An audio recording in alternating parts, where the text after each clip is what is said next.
neutral. Okay. Then neat biodiesel almost has no sulfur in it. So yesterday we have discussed the problems associated with sulfur. It is one of the major contributor of acid rains, and also it leads to corrosion of the fuel supply system. Okay, different parts wherever metals are there. So biodiesel will be sulfur free as it's a green vegetative source. There will be no question of any sulfur components. So when the sulfur is low, oxides of sulfur, we call it as SOx, and the particulates matter and the exhaust emissions will be reduced. So it's dangerous as compared to that of the fossil fuels. The material is biodegradable and it's not toxic.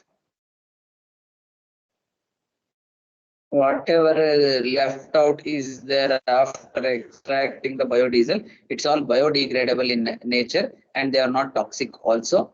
Okay. When you mix it with low sulfur diesel, yesterday we were discussing in India, sulfur content up to 1% is allowed for usage, but in foreign developed countries only points. So like that, when you mix it with this sulfur content diesel, it improves the lubricity. It acts as a lubricant also. Okay. So this biodiesel has some lubricant properties that can also be an added advantage as a fuel. Okay. Their viscosity is less than that of the virgin oils and closer to conventional diesel fuel. So whatever vegetable oil, animal fat we take, we will not be directly using it in the viscosity. Okay. Next, biodiesel is environment friendly. Definitely. Okay, as we discussed, their CO2 emissions are neutral, so it will be environment friendly. And the main advantage is you need not modify the engine. In the existing engine itself, you can directly blend it with the diesel, and in your prime importance are national security and national economy. See, since the biodiesel will be made in-house within the country, you need not import it, so that you may not depend on the foreign countries. So when you start depending, there will be other undue issues. Okay, that will not be there, and it improves the national economy also. So whatever fuel buying money is there, that will be kept in the nation also, so that you can establish biodiesel plants and give jobs to our country people, so that this trade deficit will be reduced. Okay, so see, trade deficit or plus or minus in trade is decided based on how much you import and how much you export. Okay, so when you start producing your own fuel, the amount of import reduces, so that the trade deficit also decreases, and also it gives the job opportunities. So these are the main advantages of biodiesel as a fuel. Just you can make a note, compare the biodiesel with diesel. You can quote these points so that it will be a proper justification.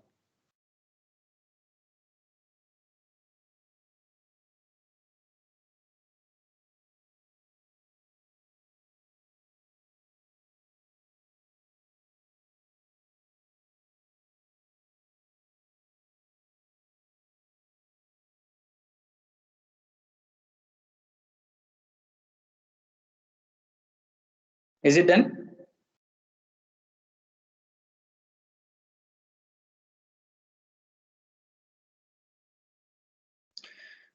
So far whatever we have discussed, we have made a statement that wherever disadvantages are advantages are there, definitely there will be some limitations. So what are the disadvantages of this biodiesel as compared to that of diesel? First one is constraints on the availability of agricultural feedstock. We have to depend on the agricultural feedstock as a prime source. So there are certain constraints. Okay, say for example, hongamia, we call it as honge. Okay, that is one of the major source of biodiesel as a seed, but it is seasonally available throughout the year. It will not be constantly available. Okay, and next, kinematic viscosity will be higher, so that you have to process it. Even after processing, sometimes fuel atomization may be a problem. So that fuel injection system that is improving the injection pressure or timing may be required for certain biodiesels. The main drawback is by using biodiesel, the NOx emissions in the outlet of the vehicle increases. If you ask why, see, the NOx formation will increase with respect to increase in temperature. Any biofuel you take, 10 to 12% of inbuilt oxygen will be there. Whereas if you take diesel, only hydrogen and carbon atoms will be there. In biodiesel, along with that, oxygen atoms will be there. So whenever inbuilt oxygen is there, okay, there will be better combustion. So when you start heating the biodiesel, oxygen will be liberated so that the combustion will be faster and it will be complete. So the temperature reach will be higher. At higher temperature, more amount of NOx will be formed. So NOx emissions will be higher. This is one of the prime disadvantage. See, the major emissions, the major pollutants in any vehicle exhaust are oxides of carbon, oxides of sulfur, hydrocarbon emissions, and NOx. In that three, that is HC, oxides of carbon, oxides of sulfur, everything will reduce. Only NOx will be increasing. So that is one of the drawback. Okay. So oxidation stability is poor. When you store it for a longer time, the properties of the biodiesel deteriorates. That is one of the problem. Okay. The process, whatever we use for the production, is not yet sufficiently standardized. For example, for production of diesel, we have a fractional distillation, which is of industrial standard, defined and proven. So if you follow that standard for the fuel, definitely that is for the crude oil, you will get the diesel. Like that, we don't have the sufficient standards. Okay, so some by crude method, if it is produced, there will be some impurities which may cause corrosion, fuel system blockage, clogging, that is blocking. Okay, deposits in injection pump. These are the some of the observed disadvantages. And next, the major drawback is 15 to 20% lesser calorific value. Heat content is there, so that you have to carry more quantity of fuel. Definitely, instead of 1 liter, you have to carry 1.2 liters for the same distance. Okay. So above all this, the main issue is we do not have proper refueling infrastructure and supply chain established for that. Okay, somewhere in the villages, you get the feedstock that has to be brought to the biodiesel production center.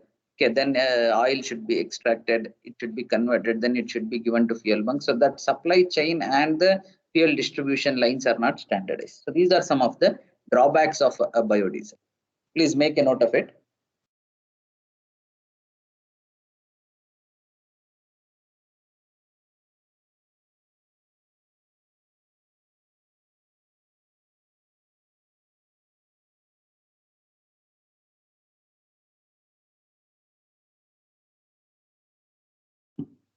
Please note down.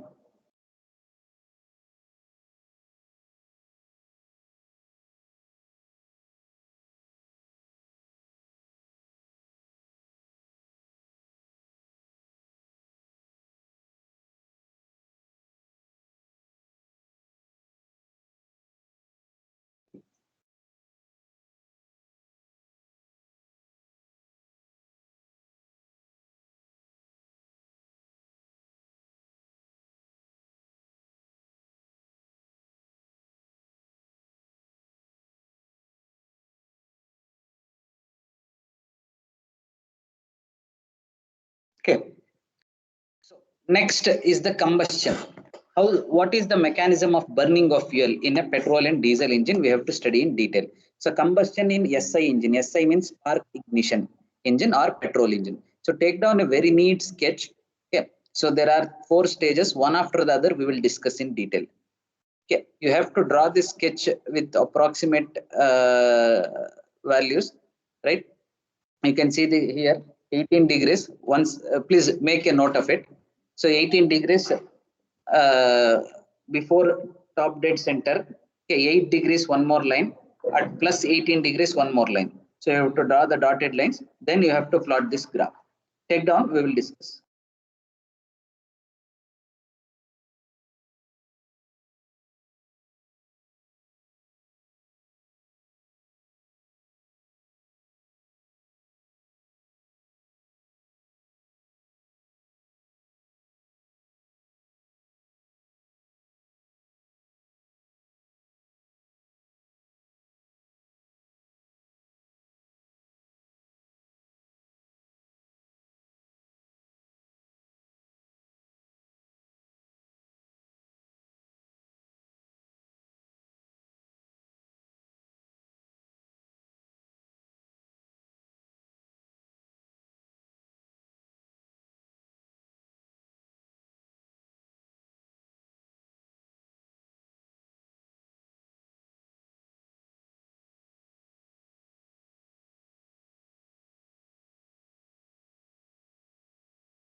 Okay. So this graph shows us the various phases of combustion, or in other words, I can say combustion mechanism in a petrol engine or SI engine. Okay. So one after the other we discuss. In this, there are three important phases. You can see here. The phase number one is the ignition lag. So this is phase number one, somewhere 18 degrees before the top dead center. See, whatever zero you can see, this is called as the top dead center. 18 degrees before the top dead center to almost 8 degrees before the top dead center. So this region is called as the ignition lag. Okay, why it is called as ignition lag? Okay, so it is called as ignition lag because it is the duration between the occurrence of spark at the spark plug and deviation of the combustion curve. See what happens at point A, you can see this. Okay, so this is the point where spark will be given inside the cylinder. So that is what it is mentioned here. Say for example, if this is a piston and cylinder arrangement, just I'll take up a rough sketch and demonstrate you. So this is the piston and cylinder. Once again. Okay. So this is the piston and cylinder arrangement. Inlet, outlet. Okay. So and this is the piston. Here we will be having a spark plug in a petrol engine. If it is a diesel engine, we will be having a fuel injector. At the end of the top dead center. Okay. At the end of the top dead center, whenever the piston reaches here, spark will be given out. See, the moment spark will be given out, so the combustion will not start immediately. It will take some amount of time. Okay, so at point B, actually burning of fuel takes place. At point A, you are igniting the fuel by giving a spark. At point B, the combustion is starting. Okay, so the lag between A to B is called as the ignition lag or ignition gap. That is the gap between the initiation of the spark and start of combustion. Now the next question is, how do you identify where actually the combustion is starting? Okay, so before starting the engine, we draw a motoring curve. In the ATD subject, you might have studied this. We will just hand crank the engine and we will draw a motoring curve. You can see here. So this dotted line represents the motoring curve, wherein there will be no fuel just by hand cranking. Okay, so next, after starting the engine, okay, at different points of time, we draw this curve. The point where the motoring curve and the actual combustion curve separates, that is the point B. Okay, here in motoring, there will be no combustion, so that at this point, again, the pressure starts reducing. But here, because of combustion, the pressure starts building, fuel starts burning. So it shows that point B is the place where actually the burning of fuel starts, and point A is the place where you are giving out the spark. So the difference between two is called as the ignition lag. So this is the phase one in combustion. Okay, what are the factors influencing this phase in phase one? One is the self-ignition temperature of fuel. We call it as SIT. If the self-ignition temperature of fuel is higher, say for example 130, 140 degrees centigrade, then this lag will improve. This lag will increase. Okay, it takes more amount of time to fuel to catch that spark and start burning. If the self-ignition temperature is very less, then the lag will be decreased. So this is one of the main factor. If you mix more amount of ethanol, okay, this curve will be shifted back. The dotted line will be shifted back because its self-ignition temperature is lower. Okay, if you don't mix, it will be originally at 8 degrees. Okay, so this is the first point. Next, mixture ratio. Air fuel mixture ratio. When the air fuel mixture ratio is high, when fuel content in the mixture is high, this lag will be lesser. When fuel content is low, this lag will be more. Next, initial temperature. Okay, so if the initial temperature of the air fuel mixture, suppose before giving into the engine, if you preheat the air fuel mixture, then this lag will be more. The last one is the flame temperature. As the temperature of the flame between the spark plug and the electrodes increases, okay, the reaction time will be lesser, so that lag will be decreased. So these are the 4 points that will affect the duration of ignition lag. One is the self-ignition temperature. What is the quantity of fuel present? What is the initial temperature of the air fuel mixture? And what is the temperature of the flame? Flame means there will be a say when you burn a candle, start lighting a candle, you can see a flame over that. Like that, a flame will be formed, and that flame will move from one end to the other end. Okay, so the temperature of the flame is also one of the parameter which affects. So this is the first phase, that is called as the ignition lag. Now coming to the second phase, okay, that is called as period of rapid combustion. See, as we discussed at point B, the pressure increases and combustion starts.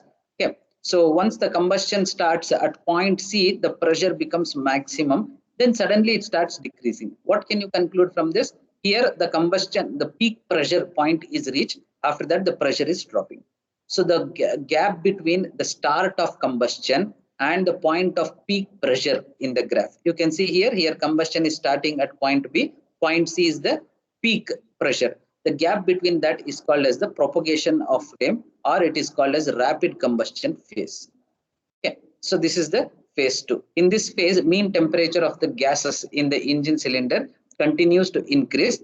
Okay, temperature as well as pressure both will be increasing as inside the cylinder the fuel will be burning.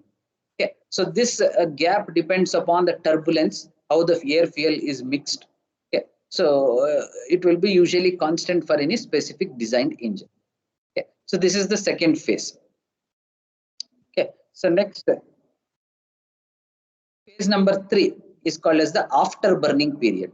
See, at point C, peak pressure is reached. Okay, then after the peak pressure is reached, the combustion will not stop immediately. Okay, approximately 25% of the fuel will not be burnt. See, in this duration, whatever B to C is there, here actually combustion is starting. At this point, peak is there, only approximately 75% of the fuel approximately will be burnt. Remaining 25% of fuel particles will be there.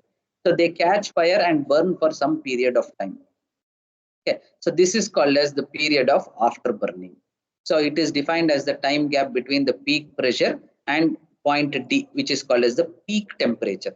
So up to this point, it keeps burning. After that, suddenly temperature becomes less. Why? If you ask, the exit valve will open and the exhaust gases move out, fresh charge starts coming.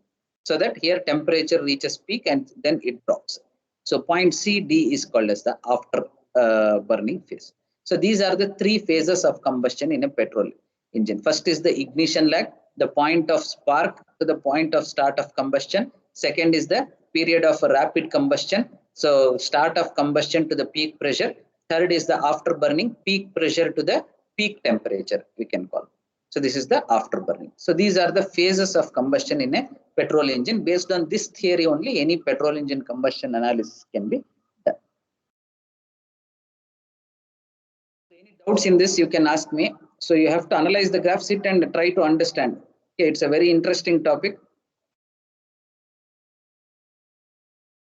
Any doubts in this, please unmute yourself and tell me. Otherwise, we will move to the next topic. Ashok, Akshay, Sanket, Suman, Sumit.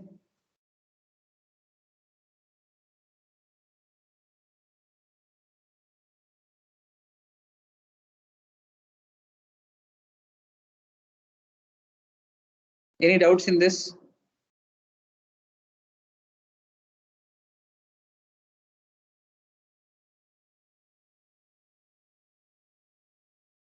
Ashok,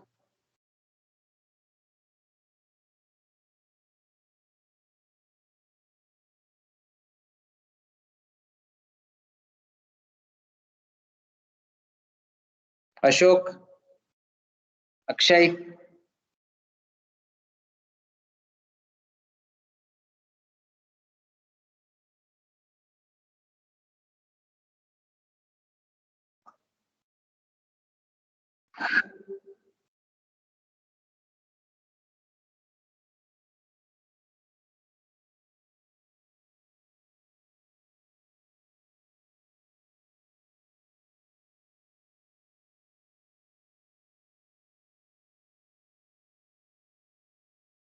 Unmute. Okay, if you have any doubts, you can just go through and discuss with me.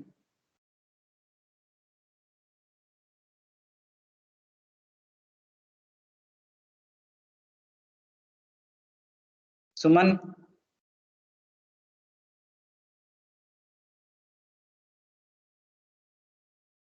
Akshay.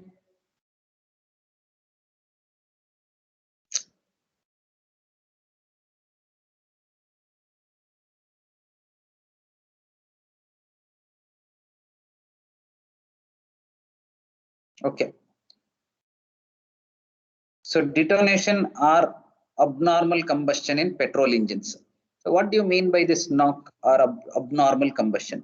There are two sets of figures you can see here.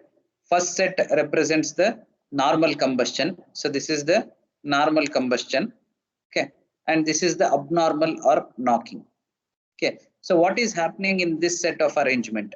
Okay. When the spark is given out here, okay, a flame is formed. This represents the flame. It keeps on moving from one end to other end. You can see it is moving further. And finally, it reaches the bottom dead center, other center. Okay. So that the complete fuel will be consumed and the combustion will be complete. Okay. So this is called as the phenomena of normal combustion. What happens in abnormal combustion or the phenomena of knock? Okay. So you can see here the spark plug has given out a spark. Okay. It is being progressed. So by the time the spark reaches the center, I mean the flame reaches the center of the section, one more flame is formed from the reverse direction, from the other end. Okay. So this also progresses. At some point of time, both the flames collide with each other and there will be a pinning noise. So that is called as the knocking. See how this second flame is formed without the spark plug. Okay. That may be due to the low self-ignition temperature of the fuel, low octane rating of the fuel. So by the time the flame occupies the entire fuel, okay, the one more reverse flame will be formed. So this phenomena is called as abnormal combustion or knocking. So please take down the sketch. With the help of sketch, you can clearly explain this phenomena.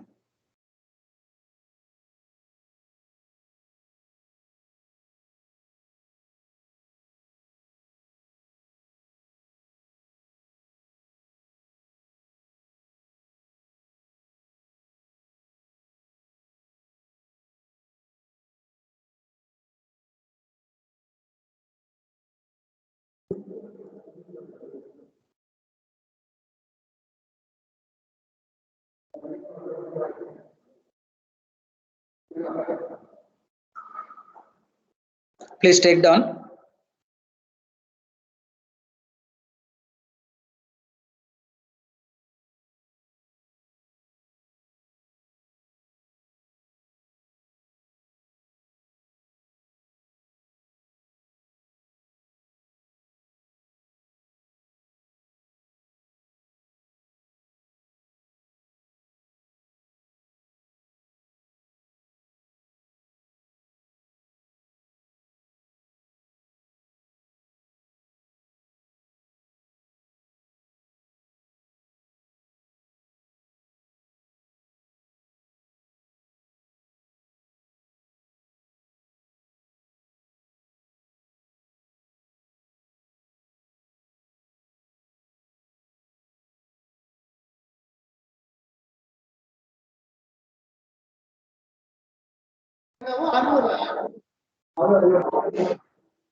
Hello, sir. Okay. Yes.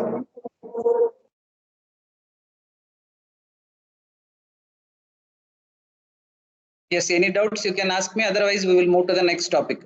So this is the phenomena of abnormal combustion, okay, or knocking. Right. So as we discussed, somebody has unmuted. Yes, please. Any questions?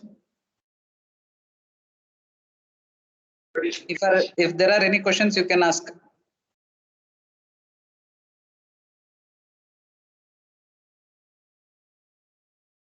Okay.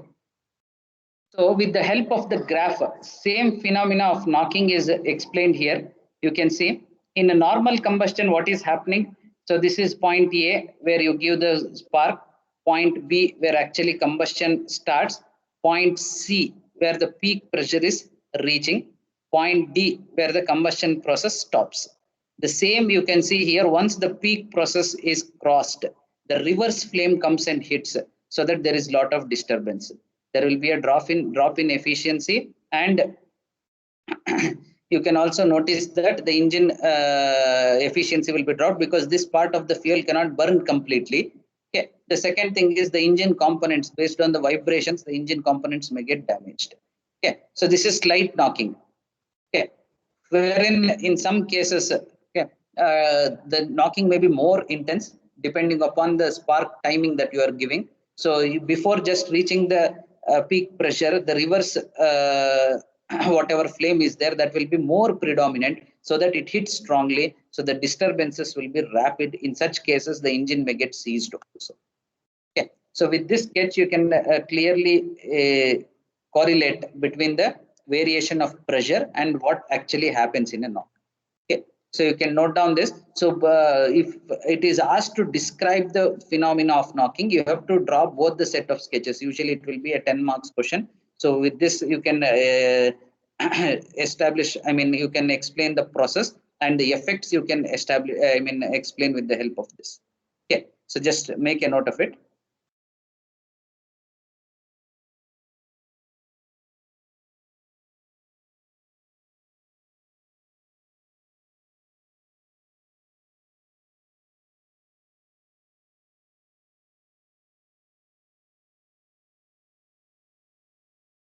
Please make a note of it.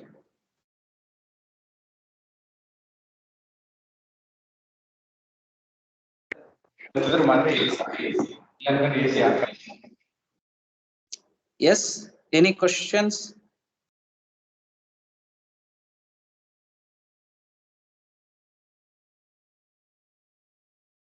Okay, so far we discussed about the phenomena of knocking in petrol engines. Next question is, what are the parameters that will cause this knocking? What are the parameters that will increase the intensity of knock?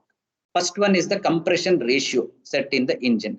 Okay, so at high compression ratios, if the compression ratio is high, the first benefit we will discuss, the efficiency of the engine will be better because complete combustion of the fuel takes place, so that efficiency will be higher. Okay. The fuel air ratio mixture is compressed to very high pressures. Okay, and the process of knocking may get intense when the high compression ratios are set. Okay, so because pressure is the main coordinate as we discussed in the graph. So when you set it to higher ratios, okay, to improve the mileage of the vehicle, then this issue may occur. Next, at higher engine speeds. So at low engine speeds, the flame velocity will be slow.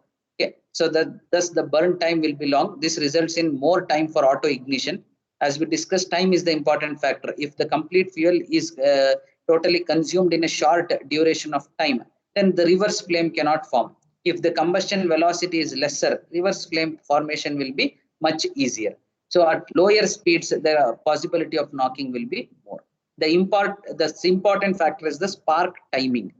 Okay. So in the graph here, we have discussed, okay, if you increase the spark timing, okay, so here you can see 32 degrees is the total timing. More amount of time will be available for the reverse flame to be formed. So at higher spark timings, so again, spark timing will be increased to vary the mileage. Okay. So higher spark timings leads to more amount of knock. So these are the three parameters which will affect the knock. Okay. So we will wind up here for today. So we have discussed about biodiesel, what are the advantages and limitations, how it is competitive to diesel, and how the combustion phenomena of a fuel takes place in the engine. What are the different phases of combustion we have completed in this class, and what is abnormal combustion or knocking in engines, okay, and what are the parameters that will affect the knock. We have discussed. In the next class, we will discuss about the octane rating. Okay, so thank you all. We will wind up here.